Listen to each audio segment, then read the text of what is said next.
नमस्कार, आप देख रहे हैं आवाज इंडिया, देश की भरोसेमंद आवाज। मैं हूं पिंकी सिंह शरावत। खबरों का सिलसिला शुरू करने से पहले आइए नजर डाल लेते हैं आज की हेडलाइंस पर। नॉर्वे में पत्रकार के सवाल का पीएम मोदी ने नहीं दिया जवाब, राहुल गांधी ने साधा निशाना। आरजी कर केस में बड़ा फैसला, संदीप घोष के खिलाफ कानूनी कार्रवाई को मंजूरी। असम क्राइम ब्रांच का एक्शन, रणदीप सुरजेवाला को 23 मई को पेश होने का निर्देश। पहलगाम हमले पर उपराज्यपाल मनोज सिन्हा का बड़ा बयान, बोले आतंक के आकाओं को कुचल देंगे। और शबाना आजमी ने शेयर की बचपन की अनदेखी तस्वीर, जीता फैंस का दिल।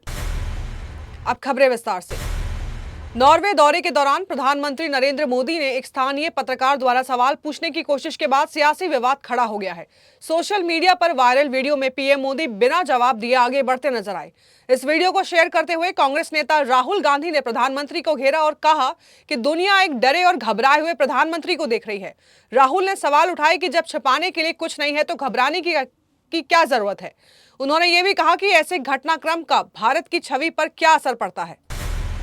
आरजी कर मेडिकल कॉलेज दुष्कर्म और हत्या मामले में पश्चिम बंगाल सरकार ने बड़ा कदम उठाया। मुख्यमंत्री शुभेंदु अधिकारी ने घोषणा की है कि आरजी कर मेडिकल कॉलेज के पूर्व प्रधानाचार्य संदीप घोष के खिलाफ कानूनी कार्रवाई की मंजूरी दे दी गई है।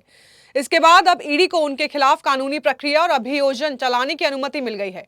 मुख्यमंत्री ने कहा कि इस बहुचर्चित मामले के असली दोषियों को जल्द पहचान कर कड़ी सजा मिलनी चाहिए।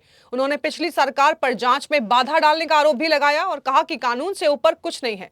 सरकार ने मामले में निष्पक्ष कार्रवाई और न्याय दिलाने की प्रतिबद्धता दोहराई है।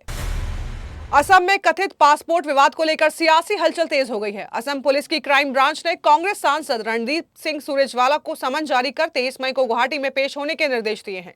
मामला मुख्यमंत्री हिमंता बिस्वा शर्मा की पत्नी रिनिकी भुयान शर्मा से जुड़े कथित पासपोर्ट विवाद से जुड़ा बताया जा रहा है। सूत्रों के अनुसार पूछताछ के दौरान पवन खेड़ा ने सुरजेवाला का नाम लिया था, जिसके बाद जांच एजेंसियों ने मामले की पड़ताल तेज कर दी है। पुलिस का कहना है कि सभी पहलुओं की जांच कर तथ्यों के आधार पर आगे की कार्रवाई की जाएगी। जम्मू कश्मीर के उपराज्यपाल मनोज सिन्हा ने पहलगाम के बायसरन में हुए आतंकी हमले को पाकिस्तान की सुनियोजित साजिश करार दिया है। उन्होंने कहा कि आतंकियों और उन्हें संरक्षण देने वालों को किसी भी कीमत पर बख्शा नहीं जाएगा और उन्हें कुचल दिया जाएगा। एलजी ने कहा कि ऑपरेशन सिंदूर के तहत सुरक्षा बलों ने 48 से 72 घंटे के भीतर जवाबी कार्रवाई कर आतंकियों के ठिकाने पर सटीक हमला किया। उन्होंने नशीले पदार्थों और आतंकवाद के बीच सीधे संबंध का जिक्र करते हुए पड़ोसी देश बीते कई वर्षों से जम्मू कश्मीर में ड्रग्स भेज रहा है कहा।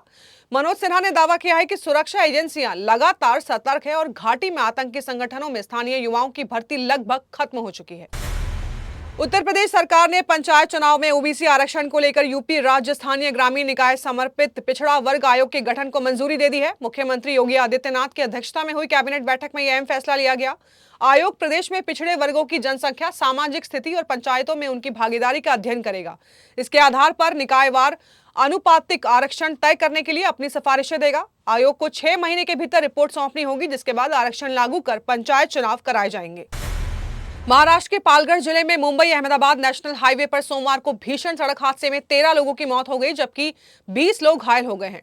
हादसा धानीवरी इलाके के पास उस समय हुआ जब बारातियों से भरा एक टेम्पो शादी समारोह के लिए जा रहा था। इसी दौरान गुजरात से मुंबई की ओर जा रहा तेज रफ्तार कंटेनर अचानक अनियंत्रित होकर टेम्पो पर पलट गया। टक्कर इतनी जबरदस्त थी कि मौके पर चीख पुकार मच गई और कई लोगों ने घटनास्थल पर ही दम तोड़ दिया।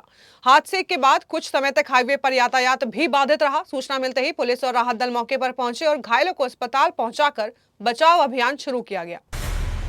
उत्तर पश्चिम और मध्य भारत में भीषण गर्मी और लू का प्रकोप लगातार बढ़ रहा है। राजस्थान के बाड़मेर में 45 डिग्री और यूपी के बांदा में 47 डिग्री तापमान दर्ज किया गया है, जबकि दिल्ली एनसीआर में पारा 42 से 43 डिग्री तक पहुंचा। मौसम विभाग ने राजस्थान, यूपी, पंजाब, हरियाणा, मध्य प्रदेश और महाराष्ट्र समेत कई राज्यों में अगले 7 दिनों तक लू और 45 डिग्री से अधिक तापमान का अलर्ट जारी किया है। पश्चिमी राजस्थान और पश्चिमी यूपी में बेहद गर्म रातों को लेकर ऑरेंज अलर्ट भी जारी किया गया है। हिंदी सिनेमा की दिग्गज अभिनेत्री शबाना आजमी ने सोशल मीडिया पर अपने बचपन की एक खास और अनदेखी तस्वीर शेयर की। ब्लैक एंड व्हाइट तस्वीर में वो बच्चों के ग्रुप के साथ बैठी मुस्कुराती नजर आ रही हैं। अभिनेत्री ने बताया कि ये तस्वीर उन्हें सज्जाद जहीर की पोती ने भेजी है। शबाना के अनुसार ये तस्वीर साल 1955 की है, जो रेड फ्लैग हॉल में बिताए गए पुराने दिनों की याद दिलाती है। तस्वीर सामने आने के बाद फैंस ने उन पर खूब प्यार बरसाया और उनकी मासूमियत की तारीफ की। तो देश और दुनिया की बड़ी खबरों में फिलहाल के लिए इतना ही। जुड़े रहिए आवाज इंडिया के साथ, जल्द होगी मुलाकात। तब तक के लिए नमस्कार।